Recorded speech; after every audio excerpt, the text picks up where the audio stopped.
Triple E EDC back again with another knife video. So this is the Spyderco Slyz Bowie, or as Nick Shabazz would say, the Slyz Bowie.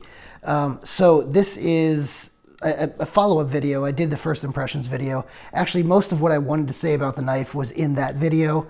So if you haven't checked out that video, go back and look at it. I'm not going to repeat everything I already said in that video. Mainly, I'm just going to do some quick size comparisons and tell you a little bit about you know, the main things that I like and dislike about the knife, but not, you know, go into all the finer details. So just real quick, the mini Griptilian, the Griptilian, some size comparisons. You can see it's very favorably sized to the Griptilian. Here's the Spyderco Para Military 2 and Para 3. Again, it's sort of that in-between size. And probably the most relevant size comparison here is going to be another Swiss design, the Spyderco Spidey Chef.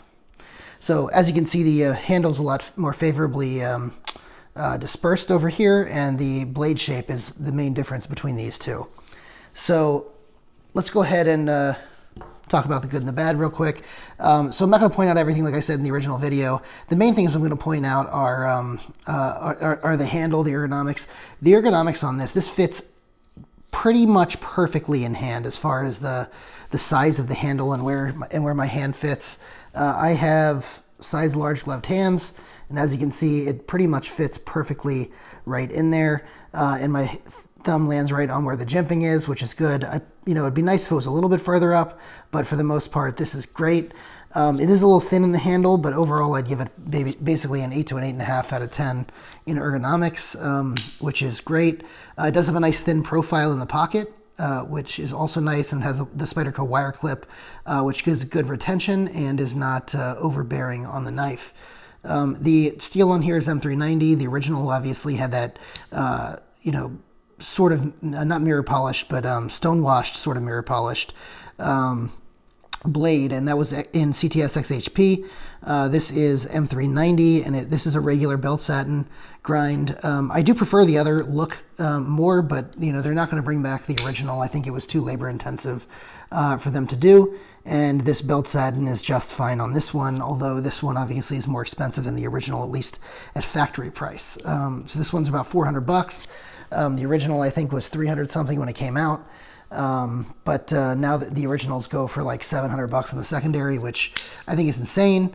But overall, this is an excellent knife. The blade shape on this is awesome. It's nice and thin, has a nice crown spine over here after a little bit of flat. You know, it has decent thickness throughout the edge here. There's really just, it's a great EDC knife. It really is. And it is a very, very highly recommendable EDC knife. If you're looking for an EDC knife, this is definitely one that it would be at the top of the list of things to get, if not for one thing, and that's going to be the price. The price on these, like I said, is $400. You know, the secondary, you can find the original for like in the 700s. You can find these on the secondary for $450, $500, $550. Whatever the going market rate is, it seems to fluctuate at different points. Either way, it's too high. Guys, it is too high. When you're up against the Reeve Sebenza, the Umnumzaan, when you're up against the Inkosi, when you're up against the Endura XM18, when you're up against a lot of these, you know, sort of mid-tier, higher-end knives, meaning, you know, a step up above regular production knives, this is kind of what I would consider the height of regular production, and then Endura and Reeve would be sort of my higher end production. So, you know, this is higher end regular production, and that would be higher end production, right? So it's just a different level than this, and it's the same price, and that's really what bugs me the most about this knife.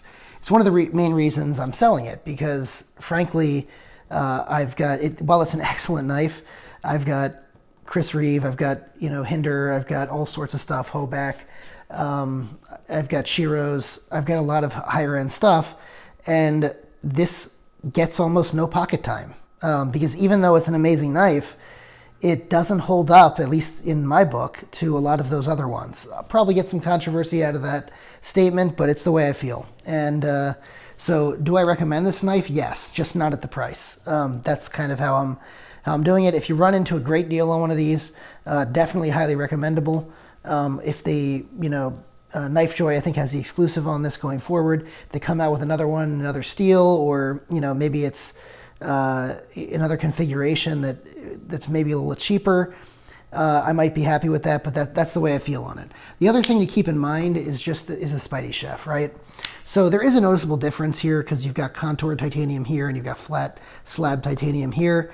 Also, I like the blade shape here better than the blade shape here, but because of the stainless properties of this and the fact that the internals are also stainless, whereas that's not necessarily the case with this, because I live in Houston, and I'm around salt water and all sorts of other things and humidity in the air, I frankly find myself carrying this more, and this is about half the price of this. So just another thing to keep in mind is just, there's the Spidey Chef if you want to be on that lower end and still have a lot of these same properties, same design, same designer and everything. And they have the Hinder and Chris Reeve on the higher end if you want to spend that type of money. So it's just, this doesn't get as much pocket time as it should, and that's the reason I sell it. But as far as just overall, it's an excellent knife. One other thing to just point out to you guys is the backspacer is kind of dull. It's like a plastic, I think. I believe this is like, I don't know if it's G10 or just FRN, but I wish they had a different backspacer here. In any event, that's my review on this. Let me know what you guys think in the comments below. Am I crazy? Do you feel the same way about the Spyderco Slyz Bowie or the Spidey Chef? And again, let me know in the comments. Thanks so much. Hit the subscription, hit the notification bell if you enjoy this content, and see you guys in the next one.